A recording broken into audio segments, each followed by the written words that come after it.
कन्या शक्ति मर्सिसल के प्यारे सिद्धांतियों, आप सभी को जय शक्ति की। एक विशेष सूचना है आप सभी के लिए। जैसे आजकल मौसम के बदलाव की वजह से थोड़ी बहुत ही परेशानियां हैं, हर साल होती हैं। हर साल मैं ये भी बात आप लोगों को ग्रुप में डालता हूं और बताता भी हूं, तो बिल्कुल भी ना घबराएं, क्योंकि हमारे एक मानसिकता ही बनी हुई है। मैं तो इसको मानसिकता ही कहूँगा, एक मानसिक गुलामी ही कहूँगा कि अगर सिर का दर्द भी हो जाता है तो भी आप ये सोचते हैं कि भी ओपरी होगी। भाई इसकी मैं बात बिल्कुल गारंटी के साथ में कह सकता हूँ कि जिसने वीरमती कन्या शक्ति का आसरा लिया है, अपनी खुद की कमी में तो भले ही कोई परेशानी आ जाओ, बाकी जो भी ओपरी पराई की आप बात करते हैं वो इस मिशन में बिल्कुल भी नहीं आ सकते। मैं दावे के साथ कह सकता हूँ अपनी कमी में ही परेशानियाँ आती हैं, क्योंकि वीरमती कन्या शक्ति की जो पुलिस है वो शरीर के अंदर ही है, वो अपने आप ही परेशान कर देती है। सुमन पर आप ध्यान दीजिए, जितना ज़्यादा आप सुमन करेंगे उतनी आपकी दुख तकलीफ़ें हटती चली जाएंगी। आप डरते हैं, एक गुलामी आपके खून में बह गई है कि भाई हमें कोई ओपरी ना होगी हो या कोई, ये शरीर के कर्मदंड है। शरीर एक मशीनरी है। अब आप सोचें कि मशीनरी भी ख़राब हो जाती है, मशीन भी ख़राब हो जाती है, ऐसी कोई भी, और शरीर से बढ़ के कोई मशीन भी नहीं है। आप खाना खाते हैं, आधे घंटे में आपका खून बना देती है, इससे बड़ी मशीन क्या होगी। लेकिन आपको इस मशीन के बारे में बिल्कुल भी ख्याल नहीं है। आप सोचते हैं कि आप बिल्कुल हथेली पे सरसमरी हो जाए। हथेली पे सरसमरी नहीं हो सकती, आपको उसके लिए मेहनत करनी पड़ेगी, उसके आपके लिए तप जप करना पड़ेगा। ध्यान आप लोग करते नहीं है, एक सिर्फ पूजा पाठ करते हैं कि भाई जोत जगा दी, अगरबत्ती जगा दी, माथा टेक लिया और साइड में भी। ऐसा नहीं होना चाहिए। आपको बार बार बताया जाता है कि आप सुमन पर ध्यान दें। आप जितना ज़्यादा सुमन करोगे, जितना ज़्यादा आप ध्यान करोगे, वो मालिक, वो वीरमती कन्या शक्ति आपके बिल्कुल सामर्थ्य प्रकट हो जाएगा। फिर आपको अरदास करवाने की भी जरूरत नहीं है, ना मेरे से कहने की जरूरत है और ना ही आपको किसी भक्तों से कहने की जरूरत है। ये भगताई वाला जो सिस्टम है ये आप छोड़ दीजिए। ये मेरी विनती है सभी से, जो मैं आपको बात समझाता हूँ, जो मैं आपको बात बताता हूँ, उन पर आप मेरी बातों पर फोकस कीजिए कि मैं आपको क्या कहना चाह रहा हूँ। जैसे हमारे इस मिशन में हमने अखंड निशान का जो भी बताया है, अखंड निशान जो दे रखा है, जैसे वो आप मेरी फ़ोटो पे पीछे देख भी रहे हैं, इसके बारे में मैंने एक बार और बताया था आप लोगों को। इस श्रेणी पे अगर आप चलते हैं, इन पौड़ियों पे आप चलते हैं, तो आपको किसी प्रकार की कोई दुख तकलीफ नहीं होगी। वीरमती कन्या शक्ति या सच्चा मालिक या सतगुरु मालिक आपके इन बातों से नाराज़ कभी नहीं होता है कि भाई आपने जोत अगरबत्ती लेट कर दी। चलो ठीक है, एक आधी बार हो जाता है, कोई बात नहीं, 10-5 मिनट लेट हो जाते हैं, कोई लंबी चौड़ी बात नहीं है। या कोई भी मतलब ऐसी बातचीत हो गई है तो परिवार में, तो उससे भी कोई ऐसा इशू नहीं है। लेकिन कब वो मालिक आपसे नाराज़ होता है? जब आपके हृदय में, आपके मन में किसी प्रकार का संकोच हो, आपके अंदर भय हो, आपके अंदर डर हो, या आप के अंदर किसी प्रकार की बेईमानी हो, तो तब वीरमती कन्या शक्ति या मालिक आपसे रुष्ट होके वो परेशानी आ जाती है। अब जो 10 सीढ़ियाँ बताई है, जो मैंने अखंड निशान के बारे में मैं जिक्र किया था, मैंने अभी 10 सीढ़ियाँ बताई थी। उन 10 सीढ़ियों पे अगर आप चलते हैं तो आपको मैं गारंटी के साथ, दावे के साथ कह सकता हूँ कि आपको सिर का दर्द भी नहीं होगा। सबसे पहले मैंने जिक्र किया था पिछली वीडियो में एक प्रेम भाव का।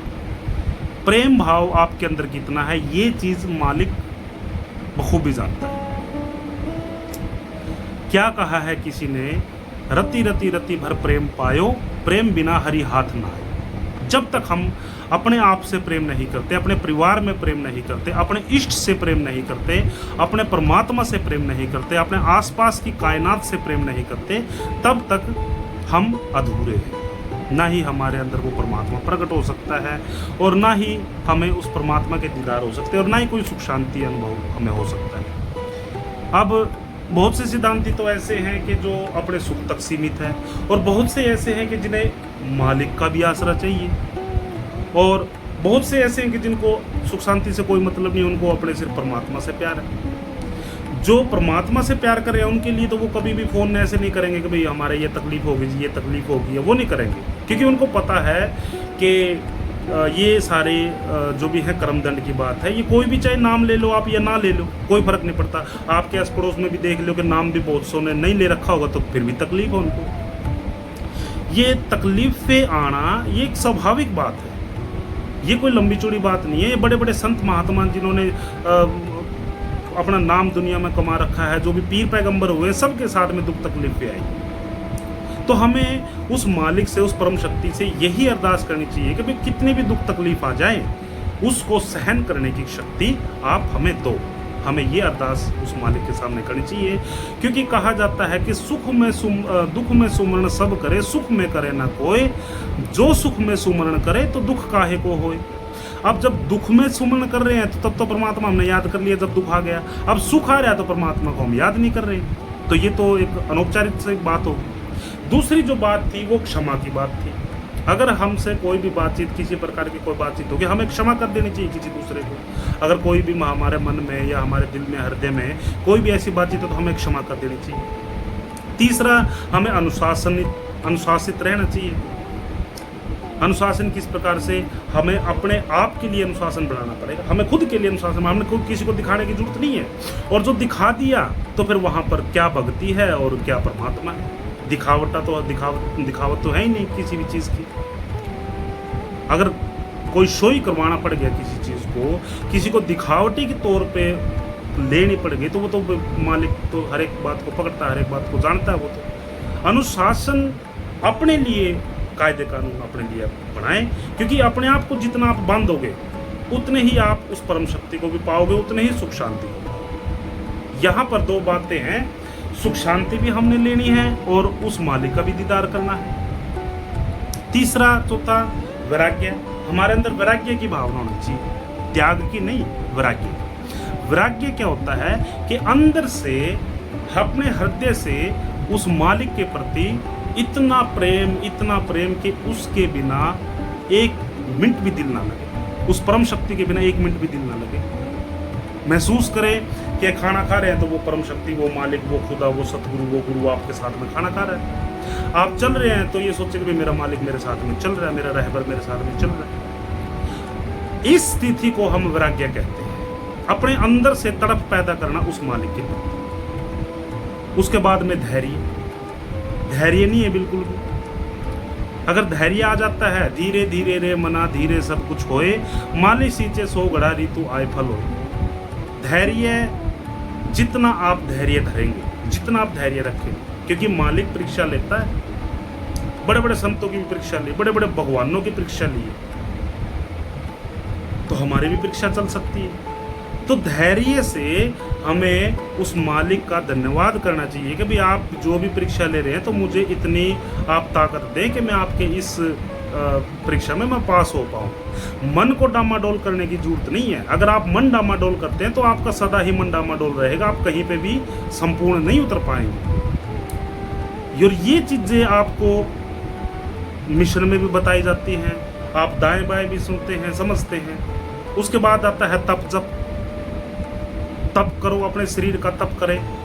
जितनी आप बैठक करेंगे, जितना आप ध्यान करेंगे, सुमन करेंगे, उतना आपका तपोबल बढ़ेगा। जितना आपका तपोबल बढ़ेगा उतने सहनशीलता आपके अंदर आएगी, उतना धैर्य आपके अंदर आएगा, उतना सत्य आपके अंदर आएगा और उतना ही प्रेम आपके ऊपर बरसेगा। अगर तप जप नहीं है, एक नॉर्मली पहले